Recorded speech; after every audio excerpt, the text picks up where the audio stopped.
Hello, everybody. Hello, I should take my phone off the table so it doesn't vibrate while we do things.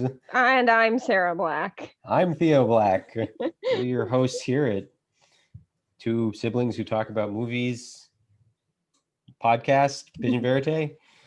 It's 2021. It's a new year.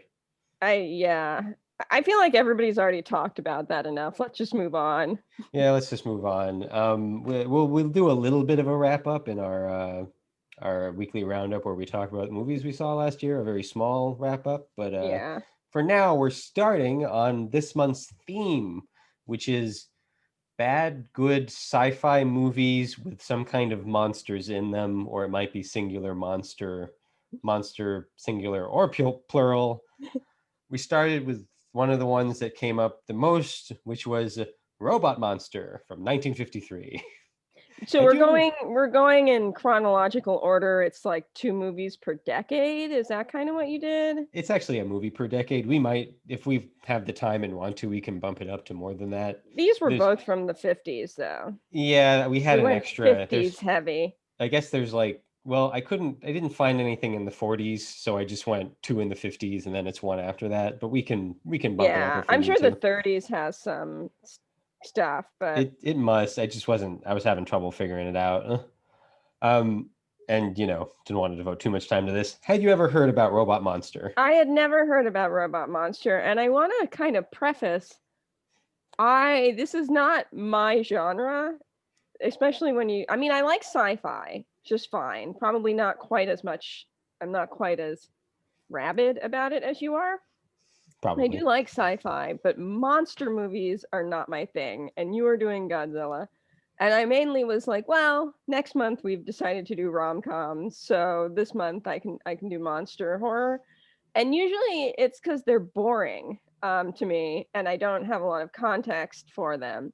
I was thinking more as we watch the next one we'll talk about that you have this thing for post-war genres because if you really look at it, noir is like the reaction to World War II that happened kind of immediately Yeah. after. And then monster movies seem to be this kind of reaction to the atomic bomb, the science that kind of Well, came out of yeah, I Godzilla mean, definitely, even though it goes all the way into the 70s, at which point it's not really as connected to that, but you're well, right. and those are Japanese, which is different from the United States in that it was a country that actually had 2 bombs dropped on it. Yeah. Uh, so I just was kind of noting that in my mind. I'm like, okay, I'm here we are 30 years later. I'm still like, what is with Theo? But so yeah, I was like, Theo likes movies that reacted to the war. Yes, But that part is definitely true. The monster movie section of this month was more just like looking over the bad good yeah, sci-fi movies. It's like they tended to be monster movies, so it's like, you know what? Sure, make it yeah. easy. So, but yeah, so I had a little trepidation, but lucky for us, we started with Robot Monster and not the Giant Claw because Robot Monster hit my sweet spot of bad moviedom. I think you Um, liked it even more than me, which is I think hilarious. so. So, do you want to give the synopsis? I was going to give this one to you, especially because I feel proud of myself. Because what you haven't mentioned is that you're the bad, good movie person. You like Yes, watching bad movies that are hilarious. I've yes, only come into it in the last several years that I've sort of enjoyed it because of you making me watch so many of them. I have yes. since gained an appreciation for it. So you buried the lead there a little bit, but Yes, so I do. That's true. I do, but it's hard. Liking bad movies can be punishing, and I definitely have a much higher tolerance for being bored by bad movies than you do, but then yes, kind of a lower tolerance for being bored by bad monster. Like I mean, we just like we're we could, complicated people. yes. But this hit a real sweet spot because it was made with no money. And there was just so I feel like I wish we were. This is Oh, one of those spoilers, ones. by the way. Oh, Spoilers for this nearly spoilers for 70 year Robot old movie. Monster. Yeah. Um, Spoilers. There is actually something to spoil in this, too. So, yeah, but okay. Um, because we watched The Giant Claw after this, which is almost like the example of where this goes boring. yeah. Like Robot Monster is where this is interesting, and so Robot Monster is about it's about 6 people on Earth who seem to be the last survivors after these aliens called the Romans, which are people in Rodashmon. Rodashmons, who are Man, an Rodash alien Man. Roman. Sorry, you're right. I'm getting this wrong from the beginning. Who are people in gorilla suits that are even just they're kind of we'll get into it with astronaut helmets on and like no face on the interior. The poster has a skull, but there is no skull. It's just nothing. It's like a True sign of a bad movie is when the poster doesn't match poster, what you're yeah. watching. Have destroyed all the people except these 6, and they're locked in this life or death battle, which makes it sound way more interesting in some ways. So that's kind of the basic synopsis. It is pretty darn clear from the very beginning that this is all a boy's dream, because they go. I have to get into this. What? Just as a brief pause, you say it's pretty darn obvious. Whoop! Right over my head. Yeah. Just didn't notice. Well, they start. I mean, it's like the Wizard of Oz. They start by this boy who's in an astronaut suit and does not want to play house with the little girl. This is the 50s. Like stumbles across some men he's never met and immediately sits on one of their laps so he can learn things about archaeology from them. And then the mother and sister show up and they go to have a nap in what appears to be a barren, rock-strewn desert area, which is actually somewhere. I mean, this is like classic Los Angeles filmmaking where they're out in Bronson Canyon and Griffith Park. It's fine. Don't worry about it. But it is not a scenic. There are nicer areas of Griffith Park you could have a picnic in. And then they're all asleep and the boy gets up and runs into the alien. So to me, it's like, well, yes, this is all going to be a dream, except later it turns out like he hit his head. So did he get up from everybody just sleeping on the desert? Like, it can't have been comfortable to fall asleep. Anyway, did he get up from that and then hit his head?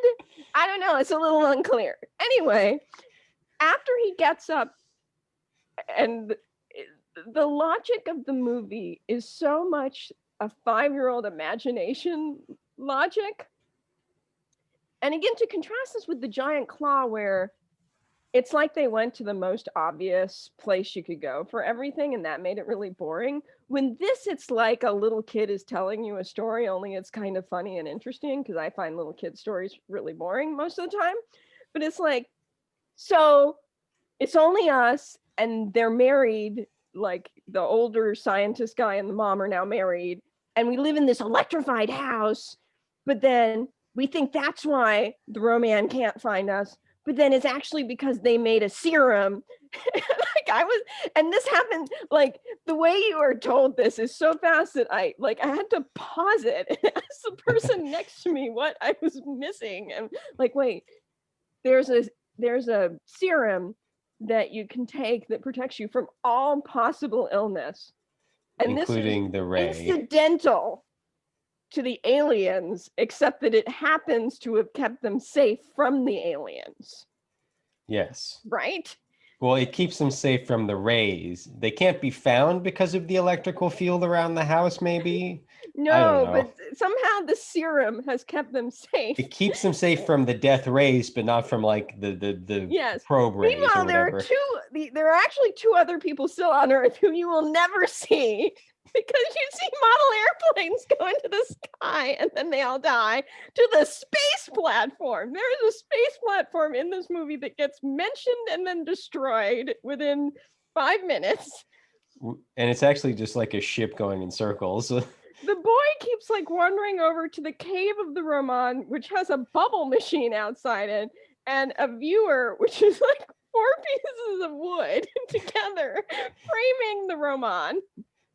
I'm like in tears describing this movie. I mean, I think though my favorite part might have been the shots of people just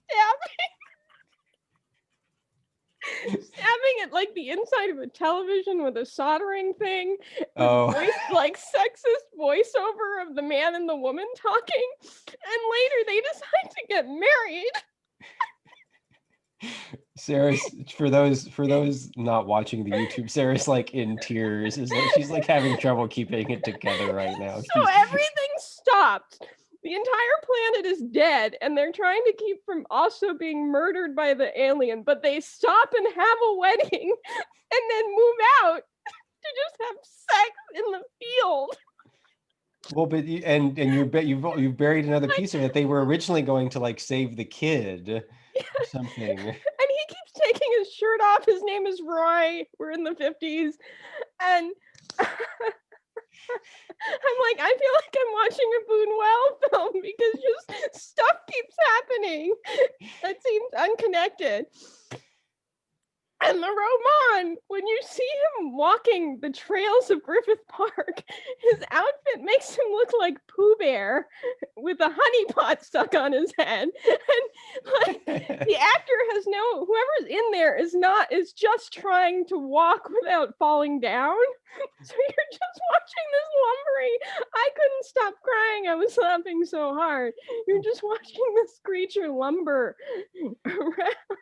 Plus, from certain angles, like the Roman is walking up the hills, and like there must be like no padding on the shoes because it looks like they're walking with their toes because it's so painful or something. Yes. Oh my God. The part where it's like father, mother, we're getting married. Oh yes, and then they just stop and get married. It's like That feels kind of like a Buñuel film or something. But they had already they did this because they had already made out. The woman keeps so go feminism. There's like a science woman in this, and the dynamics are kind of similar to what we usually see in these films, which I've seen before, which is like she's too cold and she needs women either have too many feelings or not enough in these movies. Like according to the men, you can't win if you're a woman. But they they tie her up to keep her from going to the Roman, and then the Roman gets her and he ties her up. So she just keeps getting tied up all over the place. Everybody dies. But then it's a dream, but then it's not a dream. But it's just oh my God. So yeah, so it's just so imaginative and inventive and 66 minutes long. And between all of that, I just I was cry laughing for half. I don't know that I'm going to watch it again anytime soon, but it just is anyway, so that's how I felt about that movie. The part where it's they're hiding from the Roman, but they're like, well, but maybe we'll just have sex in this bush. It's the point at which, I like movies that are serious and where you really go through people's feelings and art house crap, and it's like the despair of the human race. And then there's stuff like this where it's it feels like aliens made it, because it's just the logical leaps. People keep coming and going. Anyway, so I enjoyed myself. I get points for having found this for you. It was our first movie of 2021 for both of us, I think. Yeah. I watched some drama on, Friday, but I didn't finish anything. So I didn't watch any movies on Friday. I started the first day of the year off without a movie, but yeah, I watched that yesterday. So yeah, that was I mean, you pretty much covered it all. It was funny because it just was I was thinking about, was it L'Âge d'Or, that Buñuel film where it's and then, which is darkly comical at a certain point. I think those movies have a comedy to them, but it's a little more deliberate, where they're and then there's some dead people on the rocks, and then it's disjointed and surreal because the logic is upside down. I even find Buster Keaton has a surreal comedy to him. The best example I can think of is he has a telescope that goes limp. You're supposed to pull a telescope out and it's straight, right? And then you look through it, but his the end of it falls down and points towards the ground. Right. So normal human logic is so you just hold it, right? But instead he bends over and points it through his legs. So it's that kind of insane logic, and that you take something like that and you bigger and you get Buñuel stuff and so on. But this, it's what is like how I couldn't tell you the logic behind it. I like how you've turned this into a discussion of Boonwell and Robot Monster, which I feel like that's got to separate us from somebody else on this planet. Like, who else is going to discuss Robot Monster in comparison to Boonwell? It's that weird thing where, like, as you're talking about it, it's like Boonwell isn't really trying to be illogical or completely random, right? It's all makes a certain kind of sense. It's all a meaning. Maybe he's right. trying to be illogical He's or usually random. trying to critique the church or government or Right. So like philosophy. it's all towards a purpose. So like it's not actually random or nonsensical. But there are lots of movies that, like, I mean, not lots of movies, but there's certain art house movies or experimental films where the whole point is to be illogical and nonsensical. But it ends up making a certain kind of sense because the point is to be nonsensical, right? Right. Whereas with bad movies and Robot Monster and stuff like that, they are actually nonsensical and illogical because somebody wasn't trying to be. Yeah. Like, it's this weird catch-22 where They you were can just only kind of be, trying to like fill 66 minutes, and yeah, it's just so imaginative. And that's what I like because you look at something like Giant Claw, which we'll get to, and like it's the it has contradictions and things that don't make sense, but it's just not that interesting. Whereas yeah, this, it's like you're struggling to keep up. Like, wait, there's an there's an antivirus serum that cures all illness that these people made, but that is incidental. Wait, there's a space platform that they're trying to get it to, but it already got destroyed. Wait, they're getting married now and they're moving out, even though like their real concern should be the alien right did they move now. out? I could swear they were just going to look for the boy and then they got distracted and had No, they were like, sex. like, Okay, wait, we've murdered the girl child and she is already buried. Like, wait, like, yeah. instead of like, wait, that just doesn't make any sense and it's not that interesting.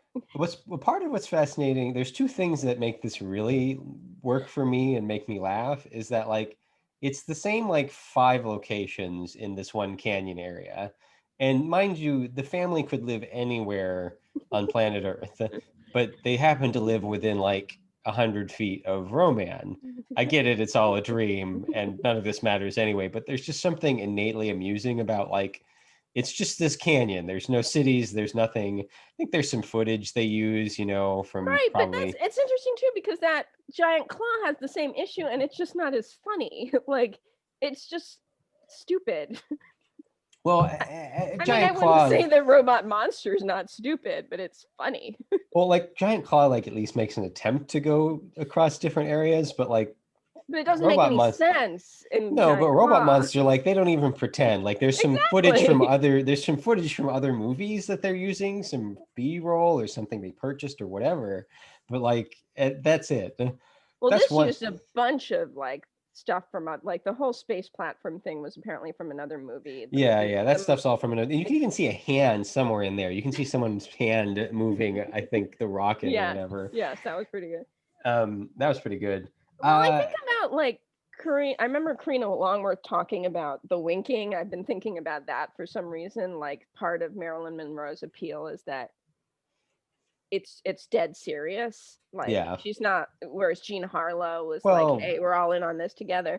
we've And talked there's some about we've talked about Star Wars, and one of the reasons the original trilogy really works is they're never really winking at you, yeah, and so It's all this very is earnest. yes, and there's something very earnest about like this film. There's no winking. And I Right. wouldn't say there's winking in Giant Claw, but it's more like they're trying to make it make sense and it's just boring instead. Whereas Yeah. this, they're like trying to make it make sense and it is just all over the place. So anyway, that I feel like Well, so two I've more dominated things. this conversation You because I have. just That's okay. You covered it all. You loved it. I'm glad that you because I had that couldn't chance. stop laughing. Yeah. So there's two more things. One that I hadn't got to yet. The other I did actually check. So they somewhere on the Wikipedia they say they made it for $16,000, which in 1953, which is roughly $150,000 today. which is which is nothing. still tiny even by today's metric, and money works differently. It's not a one for one thing. That's not exactly how it worked back then. Yeah. Which, but so it's amusing. The other thing is the music was actually scored by, what is Elmer the name? Elmer Bernstein. Bernstein, who the opening music, I'm like, oh, this music is actually good. And I really Yeah. liked that opening. And then through the rest of the movie, some of it I thought wasn't very good and I didn't like it. And it also just didn't mesh very well with what was happening because the music's kind of one thing and the movie's another. Maybe it's better than I thought it was. But Elmer Bernstein is a famous music composer. Yeah. He did the Ten Commandments, the Magnificent Seven. I love the music in Magnificent Seven. To Kill a Mockingbird, The Great Escape, that also has good music in it. And then other stuff, Airplane, Airplane. Ghostbusters. Age of Um, Innocence. yeah, so like all these things. And it's like kind of just fascinating that, like, it's like anything. You see these bad movies and you're like, "Oh, wait, there's a famous person. What are they doing in this movie?" Yeah. But people made these movies, I Yeah. mean, that's just how it happens.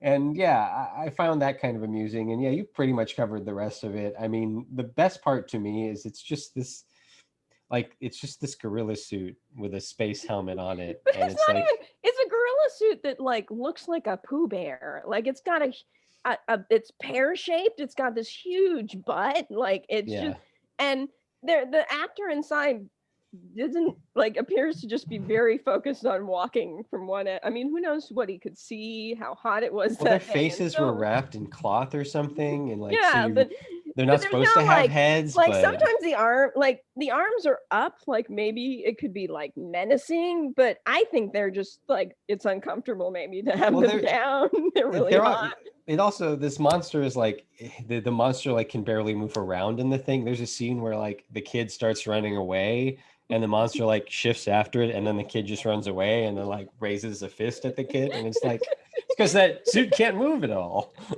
They're gonna fall and hurt themselves in that thing. So yeah, Yeah. if you like bad movies, but mostly find the bad movies of the 50s just boring and unwatchable, you should try this one because Yeah. it is quite This, if you're the the kind of last thing. person, Sorry. if you're the kind of person who watches The Room or Yeah. any of that kind of stuff, this is for you. I mean, MST3K, I think, even did this as an Yeah. episode. We should probably watch that. Yeah. But yeah, anyways, Also worth noting is the director Phil Tucker would later go on to work on other films, including not as a director as much, more in just background production stuff. So apparently he was like post production supervisor on Orca, which is a Jaws knockoff that is definitely a good bad movie as far as I'm concerned. got it. Yeah, interesting. Yeah, I should read his Wikipedia. Anyways,